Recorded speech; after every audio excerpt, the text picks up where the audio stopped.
You walk past the bread aisle today, and most of what you see is made by just a handful of companies. But that was not always the case. Dozens of beloved bread brands once filled those shelves, each with loyal customers who grew up on their products. Then they disappeared. Some vanished overnight, others faded slowly, but the result was the same. Here is what happened to 10 bread brands that no longer exist, or that lost everything that made them matter. Roman meal was built on a simple idea.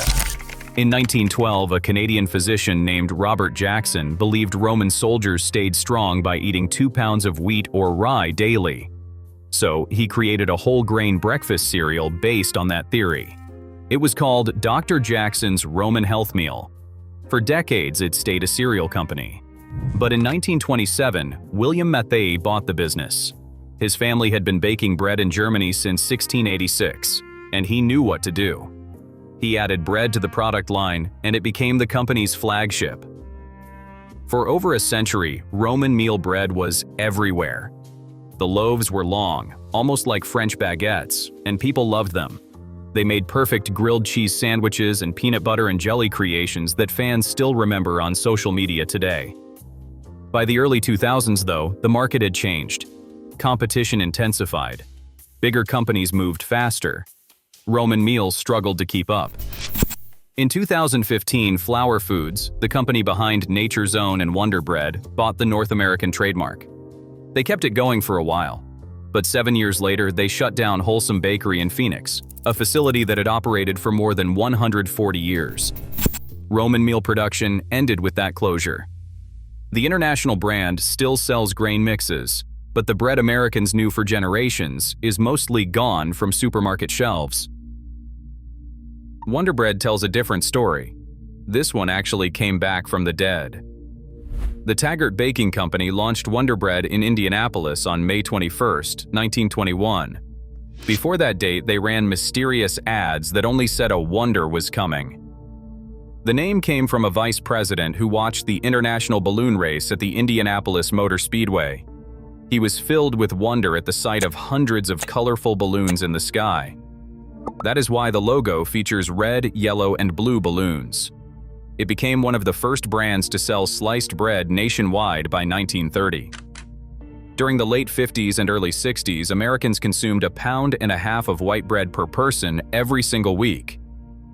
Until the late 60s, they got 25 to 30% of their daily calories from white bread alone, more than any other food.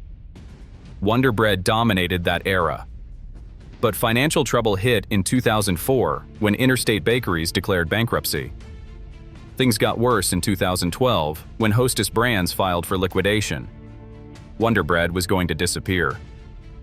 Flowers Foods swooped in during the liquidation and paid $355 million for several Hostess bread brands. Wonder Bread returned to shelves in September 2013. It survived, but only because another company saw value in the name. Bost's Bakery never got that second chance. L.C. Best started the family operation in Shelby, North Carolina, and his 4 sons ran it for decades. Their catchphrase aired on local television commercials throughout the mid-20th century. If it's fresher than Bost's, it's still in the oven. People in the Upper South knew that slogan by heart. The company grew rapidly. In the early 1960s, they built a massive 66,000 square foot production facility in Thomasville, North Carolina. By the 1970s, about 2,000 people worked there. That's when Continental Baking came calling. Continental made Wonder Bread, and they wanted Bost's operation. The family sold. Continental kept the Thomasville plant running for a while, and Bost's bread stayed on shelves. But in the 1980s, they shut down the factory and eliminated Bost's from their brand portfolio entirely. It's a pattern you will see repeated.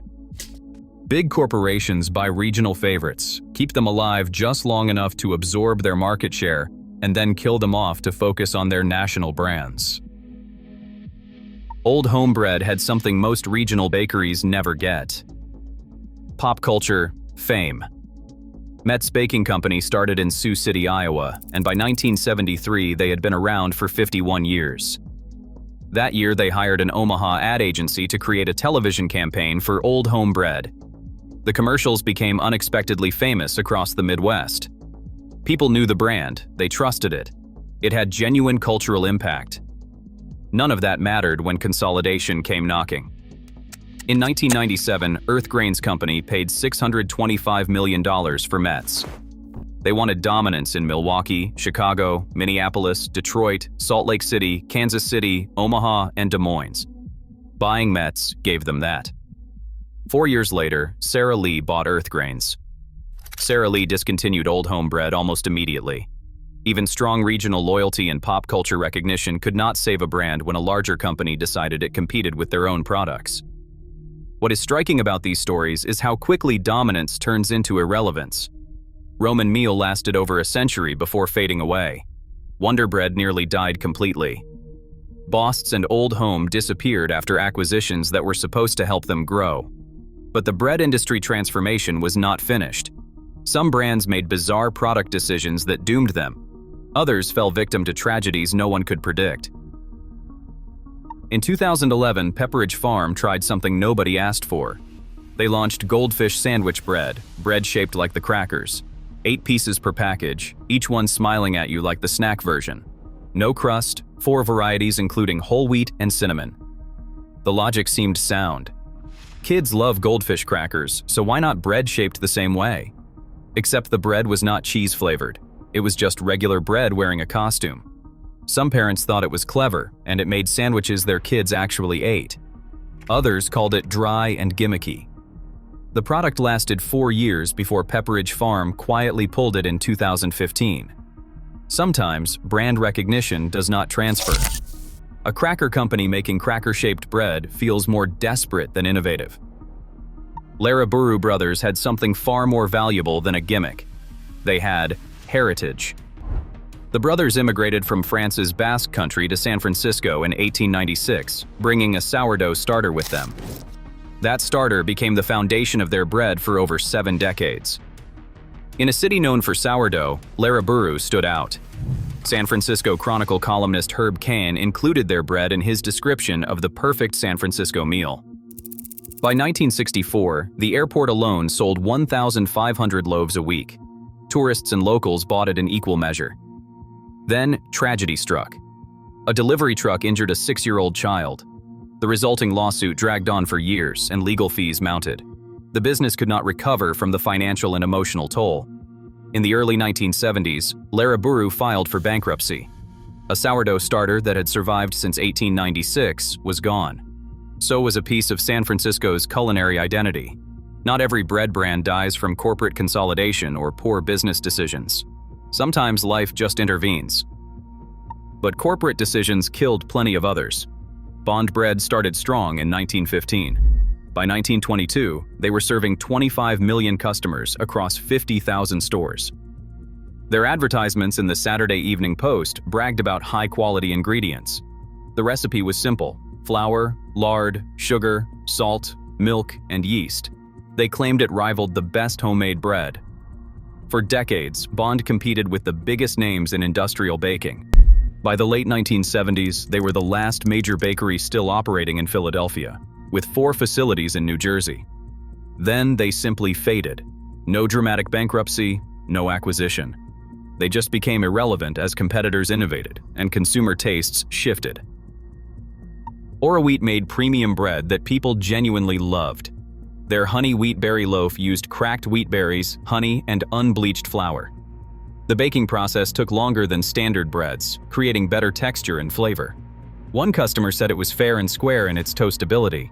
She added that if she had known it was being discontinued, she would have treated that bread as if it had been baked for the queen. You can still find references to it online. You just cannot buy it.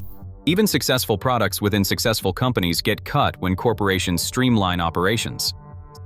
Silver Hills Sprouted Bakery tried something different. Instead of regular wheat, they sprouted the grains first. Sprouting unlocks more nutrition and reduces gluten content. For almost 40 years, they built a following of health-conscious consumers who appreciated the innovation. Their breads aligned perfectly with modern wellness trends. It didn't matter. In August 2023, they announced massive cuts. Hemptation.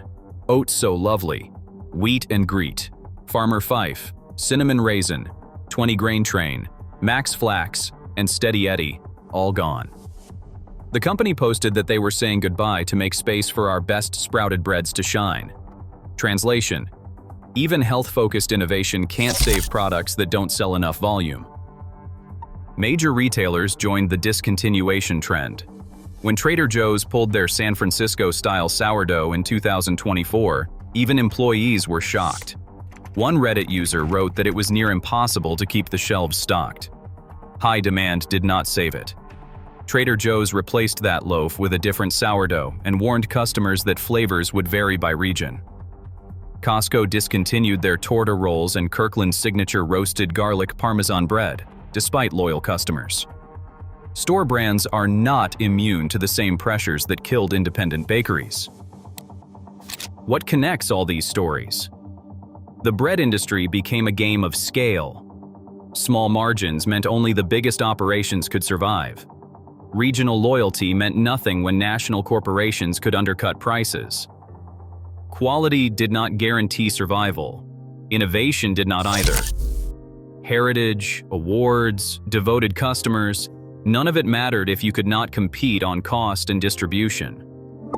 The brands that survived did so by being acquired and absorbed. The ones that died did so quietly, disappearing from shelves while customers wondered where their favorite loaf went. Most never got an explanation. Products just vanished, replaced by whatever the parent company decided had better profit margins. That is the real story of discontinued bread brands, not dramatic failures or spectacular collapses. It was just slow erasure as the industry consolidated around a handful of massive corporations, making decisions based purely on numbers. The bread you grew up with, the one your family bought every week for decades, was gone because someone in a distant office decided it did not fit the portfolio anymore. The bread aisle looks simpler now. Fewer brands, fewer choices, more shelf space dedicated to the same handful of corporate names. What we lost was not just bread. We lost the regional identity that came with it, the family businesses that employed thousands, the recipes passed down through generations. We lost the connection between what we ate and where it came from. The industry optimized itself into uniformity, and most people never noticed the brands disappearing until they reached for a loaf that was not there anymore.